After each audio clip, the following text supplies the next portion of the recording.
এই রমাদানে আমাদের কি করণীয়, কি বর্জনীয়, সংক্ষেপে 7টা করণীয় 7 মিনিটে, 7টা বর্জনীয় 7 মিনিটে বলে আমরা বিদায় নিব ইনশাআল্লাহ। বলেন, আসন্ন রমাদানে আমাদের 7টি করণীয়। 1 নাম্বার করণীয়, এই রমাদানকে আপনি কোরআনময় করে তুলুন। কোরআনময় করতে রাজি আছেন? কোরআন তেলাওয়াত করতে রাজি আছেন? আমার প্রিয় ভাইরা, ধীরস্থিরভাবে কোরআন তেলাওয়াত করুন, তাড়াহুড়ো করে নয়। আনাস রাদিয়াল্লাহু তাআলা আনহু বলতেন, রুব্বা কারি লিল কোরআন ওয়াল কোরআনু ইয়ালআনহু। কোরআনের অনেক কারি আছে যারা কোরআন পড়ে কিন্তু সওয়াব পায় না, বরং আল্লাহর কোরআন তার বিরুদ্ধে আল্লাহর দরবারে নালিশ করে আর লানত করতে থাকে। আমরা কি ওই রকম কোরআনের তেলাওয়াতকারী হতে চাই? না। ধীরস্থিরভাবে ওয়ারাত্তিলিল কোরআন তারতিলা, তারতিলের সাথে পড়বেন। বিষ্ণু ঈসা ইসলাম কানা ইয়ামুদ্দু সাওতাহু মাদ্দান, টেনে টেনে পড়তেন। আলহামদুলিল্লাহি রাব্বিল আলামিন আর রহমানির রহিম মালিকি ইয়াউমিদ্দিন ইয়্যাকা না'বুদু ওয়া ইয়্যাকা নাস্তাঈন اهدنا الصراط المستقيم صراط الذين أنعمت عليهم غير المغضوب عليهم ولا الضالين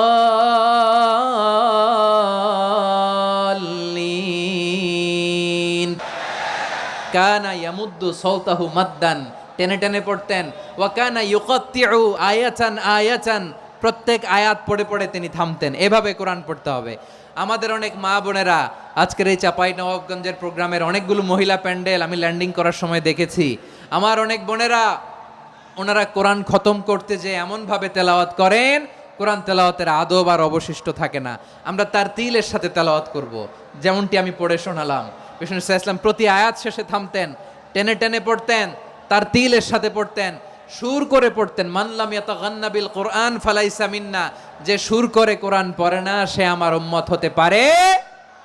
জাইয়িনুল কোরআন বিআসওয়াতিকুম, বিষ্ণু বলেন সুর করে কোরআন পড়বা। অনেকে কোরআনের খতম তুলবার জন্য কোরআনরে একেবারে খতম করে দেয়। না, আপনি ধীরস্থিরভাবে পড়ে যদি খতম দিতে পারেন মাশাআল্লাহ, না পারলে যতটুকু পারেন পড়বেন। এরপর অনুবাদ পড়ার চেষ্টা করবেন, তাফসির পড়ার চেষ্টা করবেন। আপনাদের জন্য এক অনন্য উপহার রয়েছে আমার পক্ষ থেকে, এক নজরে কোরআন। 114 সূরার সারমর্ম, সার নির্যাস আমরা নিয়ে এসেছি এখানে। বাংলা ভাষায় আমার জানা মতে খুব সম্ভবত এই প্রথম কাজ কেউ করে নাই। আরবিতে পাবেন এরকম অনেক বই, ইংরেজিতে কিছু কাজ আমরা দেখেছি, কিন্তু বাংলায় পাবেন না। এত চমৎকারভাবে আমরা সূরাগুলোর সারমর্ম, সার নির্যাস তুলে ধরার চেষ্টা করেছি। 5 পৃষ্ঠায় আপনি জেনে যাবেন এই সূরার সেন্ট্রাল থিম কি, এই সূরায় কি কি নিয়ে আলোচনা করা হয়েছে, এই সূরা থেকে মূল লেসন কি, মূল শিক্ষা কি, সহজে আপনারা বুঝে যাবেন। সুযোগ হলে এটা সংগ্রহ করবেন আপনারা। যে কোনো ধরনের ভালো অনুবাদ আপনারা পড়বেন, তাফসির পড়বেন। আমরা কোরআনময় করতে চাই। খতম কোরআনে রমাদানের 1 খতম দেওয়ার একটা সহজ পদ্ধতি হচ্ছে রমাদানের প্রতি নামাজের পরে 4 পৃষ্ঠা। প্রতি নামাজের পরে কয় পৃষ্ঠা? 4 পৃষ্ঠা। তাহলে 5 ওয়াক্তে 4 পাঁচা 20 পৃষ্ঠা। হেফজে কোরআনগুলো 20 পৃষ্ঠা 1 পারা। এভাবে 30 দিনে আপনার 1 খতম হয়ে যাবে। আমরা যেন তার তিলের সাথে বিশুদ্ধভাবে কোরআন তেলাওয়াত করতে পারি। আল্লাহ তৌফিক দান করুক। পড়ে না আমিন। 2 নাম্বার করণীয়, ধীরস্থিরভাবে তারাবির সালাতগুলো যেন আমরা আদায় করি। তাড়াহুড়ো করবেন না আল্লাহর ওয়াস্তে, তাড়াহুড়ো করবেন না, তাহলে কোরআন আমাদের জন্য বদদোয়া করবে। তাড়াহুড়ো করবেন তারাবির নামাজে। তারাবির নামাজ সালাতুত তারাবিহ মানে বিশ্রামের নামাজ। আর আমরা পড়ি সলাতুল কিতার, রেলগাড়ির মতো নামাজ। না, এরকম করবেন না। ইমাম সাহেবদেরকে আশ্বস্ত করুন যে ইমাম সাহেবরা আমরা পিছনে আসি আপনাদের সাথে, আপনি আস্তে আস্তে পড়েন, তার তিলের সাথে পড়েন, ধীরস্থিরভাবে তারাবির সালাত পড়বেন। সারা বছর এই সুযোগ হয় না দাঁড়িয়ে কোরআন শোনার, এরকম আয়োজন ব্যবস্থাপনা সারা বছর আর আমরা পাই বলেন তো? না। তারাবির সালাতের রাকাত বিতর্ক এড়িয়ে চলুন। রাকাত নিয়ে বিতর্ক করবেন না। 8 রাকাত 20 রাকাত নিয়ে যে মারামারি এই দেশে, এটা শয়তানের ফন্দি।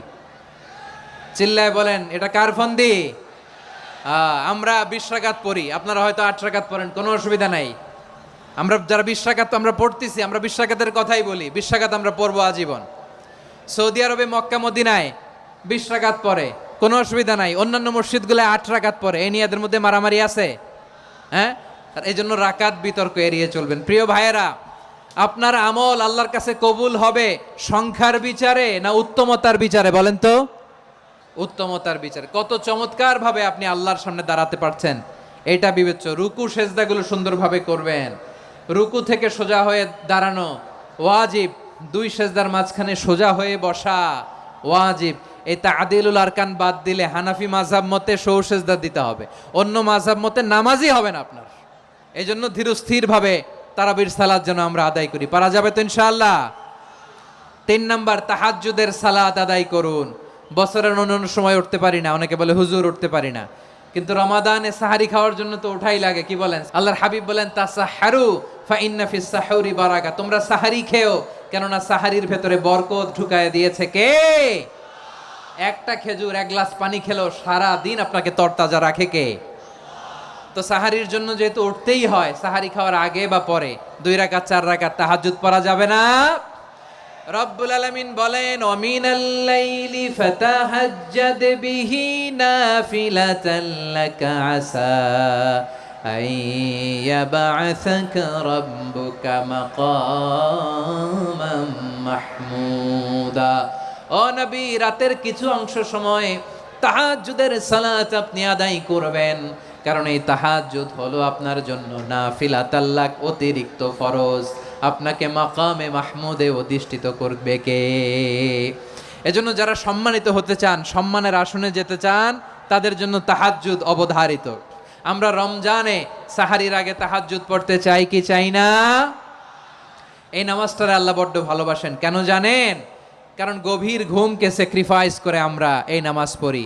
ঘুমের আরবি জানা আছে কারো? ঘুমরে আরবিতে কি বলে? অনেকগুলো আরবি আছে। একটা আরবি হচ্ছে নুআস, তন্দ্রা, তন্দ্রা, আমানাতান নুআসা কোরআনে এসেছে। আরেকটা আছে ঝিমুনি, ঝিমুনি, এইভাবে ঝিমুনি আসে ঘুমের আগে, এটারে বলে সিনা। এটারে কি বলে? সিনা। স্বাভাবিক ঘুমকে আরবিতে বলে নাউম। স্বাভাবিক ঘুমকে কি বলে? এই সিনা আর নাউমকে আল্লাহ এক আয়াতে এনেছেন, লা তাখুযুহু সিনাতু ওয়ালা নাউম। আল্লাহর তন্দ্রা নাই, ঘুম নাই। ঘুমের আগে যে তন্দ্রা আছে ওইটাও নাই। তাহলে নুআস, সিনা, নাউম পেলাম। আরেকটা ঘুমের আরবি হচ্ছে হুজুদ। এটা মাঝরাতের ঘুম, শেষ রাতের ঘুম, যেই ঘুমটা বড্ড মজা লাগে। কাঁথা টেনে টেনে, ব্ল্যাঙ্কেট টেনে টেনে আরেকটু ঘুমাইতে মন চায়, আরেকটু, আর 1 মিনিট, আর 2 মিনিট, এরকম একটা মজার ঘুম শেষ রাতে আছে না নাই? এই শেষ রাতের ঘুম, এই হুজুদের ঘুমকে স্যাক্রিফাইস করে যেই সালাত পড়া হয়, ওই সালাতের আরবি নাম হচ্ছে সলাতুল হুজুদ বা সলাতুত তাহাজ্জুদ। চিল্লায় বলেন আল্লাহু আকবার। এজন্য আল্লাহ তাআলা এই তাহাজ্জুদের সালাতকে এত পছন্দ করেন। পড়বেন তো রমাদানে। 4 নম্বরে মুক্ত হস্তে দান করুন। মুক্ত হস্তে দান করুন। ওয়ামা আতাইতুম মিন যাকাতিন তুরিদুনা ওয়াজহাল্লাহি ফাউলাইকা হুমুল মুদঈফুন। তোমরা মনে করো না যাকাত দিলে তোমাদের সম্পদ কমে যায়, এটা ভেবো না। বরং তোমরা আল্লাহর খুশির জন্য যে যাকাত দাও, তারপরে তোমার যে সম্পদ থাকে ওই সম্পদের মধ্যে প্রবৃদ্ধি দান করে কে? আপনি মনে করছেন দিলে কমে নাকি বাড়ে? বাড়ে। যেটা দান করেন কামাসালি হাব্বা আম্বাতাত সাবআ সানাবিলা ফি কুল্লি সুমবুলাতিন মিয়াতি হাব্বা। 1 টাকা দান করলে এটা চারা বীজের মতো, রূপে দিলে 7টা শীষ, প্রতি শীষে হয় 100 শস্য দানা। আল্লাহ যারে চায় এরকম বাড়ায় দেয়, প্রবৃদ্ধি দেয়। সুবহানাল্লাহ। এজন্য মুক্ত হস্তে দান করতে রাজি আছেন? আগে আগে যাকাত ক্যালকুলেট করে রাখেন। আপনার যাকাত বর্ষ যদি পরেও হয়, দেরি করেও হয়, ধরেন যে প্রতি বছর মুহররমে দেন, আপনি আগে দিতে পারবেন। যাকাত অগ্রিম আদায় করা যায়। সুবহানাল্লাহ বলেন। বিষ্ণু ইসা ইসলাম রমাদানে এত দান করতেন, কানা আজওয়াদান নাস, কিন্তু রমাদানে আজওয়াদুন নাস আজওয়াদু বিল খাইরি মিনার রিহিল মুরসালা। প্রবাহিত বাতাসের চেয়ে বিশ্বনবী আর অবদান্যতা বেড়ে যেত। প্রবাহিত বাতাস যেমনি সবাইরে বাতাস দেয়, আস্তিক নাস্তিক মুমিন কাফির সবাইকে শীতল করে দেয়, তেমনি নবীজির রমাদানের দান ছিল এমন, কেউ নবীর কাছে চেয়ে ফিরে গিয়েছে এর নজির নাই। জোরে বলেন সুবহানাল্লাহ। রমাদানে দান করব, ইফতার শেয়ার করব। কাউকে ইফতারি করালে সারাদিন রোজা রেখে তার যে সওয়াব, আপনি ইফতার করানোর কারণে আপনার আমলনামায় ওই সওয়াব আল্লাহ ঢুকায় দিবেন। পড়েন সুবহানাল্লাহ। সাহাবারা বললেন নবী আমরা গরিব মানুষ, ইফতারি খাওয়ানোর পয়সা নাই। আল্লাহর হাবিব বললেন ওয়ালাউ বিমাজকাতি লাবান, 1 ঢোক দুধ, অলাও বিতামরা, একটাও খেজুর, অলাও বিশারবাতিমা, এক ঢোক পানি খাইয়েও যদি কারো রোজা ভাঙাও, তারপরে ওই সওয়াব তোমার আমল নামায় দিবে কে? তাহলে মুক্ত হস্তে দান করুন 4 নাম্বার। 5 নাম্বার হচ্ছে কদর তালাশ করুন, রমজানের সবচেয়ে দামি সময়। বিষ্ণু বলেন, মান হরিমা খাইরাহা ফাকাদ হরিম, যে কদর মিস করলো সে সব মিস করলো, হি ইজ দ্য লুজার। আচ্ছা বলেন, এই বরকতের মাসে আমরা কি লুজার হতে চাই না গেইনার হতে চাই? ইন্না আনজালনাহু ফি লাইলাতিল কদরি ওয়া মা আদরাকা মা লাইলাতুল কদর, লাইলাতুল কদরি খায়রুম মিন আলফি শাহর। পড়েন আল্লাহু আকবার। লাইলাতুল কদরি খায়রুম মিন আলফি শাহর, 1000 মাসের চেয়েও সেরা। 1000 মাসে হয় 83 বছর 4 মাস। 83 বছর 4 মাস টানা ইবাদত করলে যেই সওয়াব, কদরের রাতে ইবাদত করলে অতটুকু সওয়াব আপনি পাবেন, আল্লাহ সেটা বলে নাই। আল্লাহ বলে তার চাইতো বেশি সওয়াব দিয়ে আপনার আমলনামা ভরে দিবে কে? কদর যেন মিস না হয়। 21, 23, 25, 27, 29 নাকি খালি 27? না, ফালতামিসু ফিল আশরিল আওয়াখিরি ফিল মিনাল ভিতরি, রমজানের শেষ দশকের বেজর রাতগুলোকে কদর হিসেবে তালাশ করো। আল্লাহর হাবিব সাল্লাল্লাহু আলাইহি ওয়াসাল্লাম শেষ 10 দিন টানা ইবাদত করতেন, টানা ইবাদত। ইদা জাআল আশরু আহিয়াল লাইলা আইকাযা আহলা ওয়া জাদ্দা ওয়া শাদ্দাল মিজার, সারা রাত জেগে ইবাদতের নজির নবীজির নাই, শুধু রমজানের শেষ দশক ছাড়া। সুবহানাল্লাহ বলেন। নিজেও ঘুমাতেন না, ফাতেমা রাদিয়াল্লাহু তাআলা আনহু, আলী রাদিয়াল্লাহু তাআলা আনহু কাউকে ঘুমাতে দিতেন না, সবাইকে জাগিয়ে তুলতেন। আমরা সারা রাত জেগে ইবাদত করব, রাজি আছেন তো? কদর যেন আমাদের মিস না হয়। আজকে থেকেই ক্যালেন্ডারে মার্ক করে রাখেন, সব কাজ পেছনে ফেলে, সব ব্যস্ততাকে পেছনে ফেলে ইবাদতের জন্য আমরা প্রস্তুত থাকব কদরের রাতে। কোনোভাবে কদর যেন আমাদের মিস না হয়, ইনশাআল্লাহ। বলেন তো সবাই। 6 নম্বরে পারলে ইতিকাফ করবেন। আল্লাহর হাবিব সাল্লাল্লাহু আলাইহি ওয়াসাল্লাম প্রতি বছর 10 দিন ইতিকাফ করতেন। যে বছর ইন্তেকাল করবেন সে বছর 20 দিন ইতিকাফ করেছেন। আপনি বলবেন, হুজুর ইতিকাফ না করলে সমস্যা কি? আমার নবী একটা ইবাদত সারা জীবনেও ছাড়ে নাই, আর আপনি জীবনে একবারও করেন নাই। এবার হিসাব আপনার কাছে। না পারলে অন্তত রাত্রি বেলাগুলো মসজিদে কাটাবেন। পারবেন তো ইনশাআল্লাহ? সব শেষে শিশু এবং নারীদের ব্যাপারে বিশেষ খেয়াল রাখবেন। শিশুদের রমাদানের ব্যাপারে উৎসাহ দেন, তাদের প্রস্তুতি নেওয়ান, তাদেরকে রোজা রাখতে দিবেন। আমার ভাইয়েরা এবং বোনেরা, পর্দার আড়ালে মায়েদেরকে বলবো, চাপাই নবাবগঞ্জের মায়েরা, 1 দিন 2 দিন না খেয়ে থাকলে আপনার ছেলে মেয়ে মারা যাবে না। ওদেরকে উৎসাহিত করেন, ওদের ছোট্ট যারা রাখতে দেন, বলেন যে বাবা সকাল থেকে দুপুর পর্যন্ত না খেয়ে থাকলে তোমার অর্ধেক রোজা, এরকম 2 দিন অর্ধেক মিলে তোমার 1 রোজা। এরকম আমি কত রোজা রাখছি ছোটবেলায়, কোনো হিসাবই নাই। আমার দাদি বলতো সকাল থেকে না খেয়ে দুপুর 12টা পর্যন্ত রাখলে নাকি অর্ধেক হয়, এরপরের দিন অর্ধেক, 2 অর্ধেক মিলে 1 রোজা। এটা তো আসলে রোজা হয় না, কিন্তু তাকে উৎসাহ দেয়া। ইফতার প্রোগ্রামগুলোতে নিবেন আমাদের বাচ্চাদেরকে, দেখবেন যে ওর ক্ষুধা লাগতেছে, খায় না, কারণ কেউ খায় না। একজন আজান দিচ্ছে, সবাই খেজুর নিয়ে ইফতার করতেছে। এই দৃশ্য, এই ট্রেডিশন, এই ইবাদত, এই তারবিয়া ওর আগামীর জীবনটাকে সুন্দর করবে। চিল্লায়া বলেন ঠিক কি না? এভাবে আগামীর প্রজন্মকে আমাদের গড়তে হবে। শিশুদের রোজার ব্যাপারে প্রস্তুতি নিন, উৎসাহ দিন। আর নারীদেরকে কষ্ট দিবেন না। সারা দিন পেঁয়াজু, আলুর চপ, বেগুনি, পাকোড়া, ছোলা, মুড়ি, শরবত, রুয়াবজা আছে না নাই, বানাতে বানাতে আমাদের বোনেরা কাহিল হয়ে যায়, আর তারাবি পড়তে পারে না, ইবাদত করতে পারে না। আমরা যেন আমাদের বোনদের প্রতি ইহসান করি। পারবেন তো সবাই? এই 7টি করণীয়, 7টি বর্জনীয়র 1 নাম্বার, বিলম্বে ইফতার করবেন না কখনো। 1 নাম্বার, দেরি করে ইফতার করা নিষিদ্ধ। ইহুদিরা দেরি করে ইফতার করে। লা ইয়াজালুন নাসু আলা খাইরিন মা আজ্জালুল ফিতরা। বিশ্বনবী বলেছেন, এই উম্মত যতদিন আগে আগে ইফতার করবে, এই উম্মতের কপাল থেকে কল্যাণ কেউ ছিনিয়ে নিতে পারবে না। চিল্লায় বলেন ঠিক কি না? আজানের জন্য বসে থাকবেন না, সময় দেখবেন। স্থানীয় সময় যখন সূর্যাস্ত হওয়া মাত্রই বিসমিল্লাহ, খেজুর খেয়ে ফেলবো। পারবেন তো? 2 নাম্বার, রমাদানের পবিত্রতা বজায় রাখবো। কোনো তর্ক বিতর্ক অশ্লীলতায় আমরা জড়াবো না, ঝগড়া করবো না, সরাসরিও না, ফেসবুকেও না। করবেন? কেউ গালি দিলে বলবেন ইন্নী ইমরুউন সায়েম, আমি রোজাদার। আল্লাহর হাবিব শিখিয়েছেন, কেউ যদি তোমার গালি দেয় কটু কথা বলে, অশ্লীল কথা বলে, রমজানে তুমিও বলতে পারবে না। তুমি বলতে পারবা ইন্নিমরুউন সাইন, আমি রোজাদার।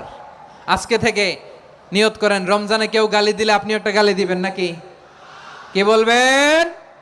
রোজাদার, রমজানের পবিত্রতা আমি ভঙ্গ করতে পারবো না। অশ্লীল নাটক, সিনেমা আমরা দেখব না। ব্যাড হ্যাবিট থাকলে রমাদানে এটা ছাড়ার মহা সুযোগ। স্মোকিং এর অভ্যাস আছে অনেকের, ঠিক কিনা? যদি কারো থাকে, কে করে হাত তোলালাম না আমি, এই রমাদানে এই স্মোকিং হ্যাবিট থেকে আমরা বেরিয়ে আসবো, ঠিক কিনা বলেন? 3 নাম্বার, আমরা মিথ্যা বলবো না। বিশ্বনবী বলেন, মানলাম ইয়াদা কাওলা যুরি ওয়াল আমালা বিহ ফালাইসা লিল্লাহি হাজাতুন ফি আইয়াদা আতআমাহু ওয়া শারাবা।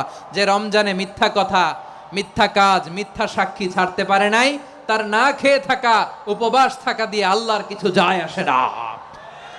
এজন্য মিথ্যার সাথে আমাদের কোনো সম্পর্ক আছে? মিথ্যা বলবো না। 4 নাম্বার, অপচয় করব না। ইন্নাল মুবাযযিরিনা কানু ইখওয়ানা শায়াতিন ওয়া কানা শাইতানু লিরাব্বিহি কাফুরা। অপচয়কারী শয়তানের ভাই। আচ্ছা, যে শয়তানের ভাই ও নিজেও আরেকটা কি? শয়তান। অপচয় করব না। ইফতারি করতে যে আমরা অনেকে অপচয় করি, এগুলো করবেন আপনারা? না, অপব্যয় করব না। 5 নাম্বারে, রিয়া, লোক দেখানো ইবাদত আমরা করব না। লোক দেখানোর জন্য নামাজ, রোজা, জিকির, তেলাওয়াত, দান, সদকা এগুলো করলে আল্লাহর দরবারে এগুলো কবুল হবে।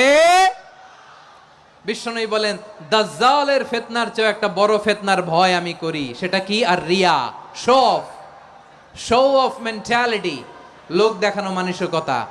এটা থেকে আমরা বিরত থাকবো ইনশাআল্লাহ। 6 নাম্বার, অনেক গুরুত্বপূর্ণ, ব্যবসায়ী ভাইয়েরা, অনেক অসাধু ব্যবসায়ী আছে রমজান আসলে নিত্য প্রয়োজনীয় পণ্যের মূল্য বৃদ্ধি করে দেয়। এরকম আছে না নাই? এগুলো করবেন না। মজুদদারি করবেন না। পণ্যের কৃত্রিম সংকট বাজারে করবেন না।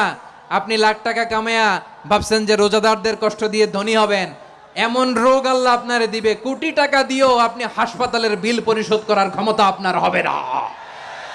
খবরদার। শেষ বয়সে দেখবেন কি কষ্ট আপনার হয়। আপনি রোজাদারদের কষ্ট দিচ্ছেন, আল্লাহ আপনার সুখে রাখবে?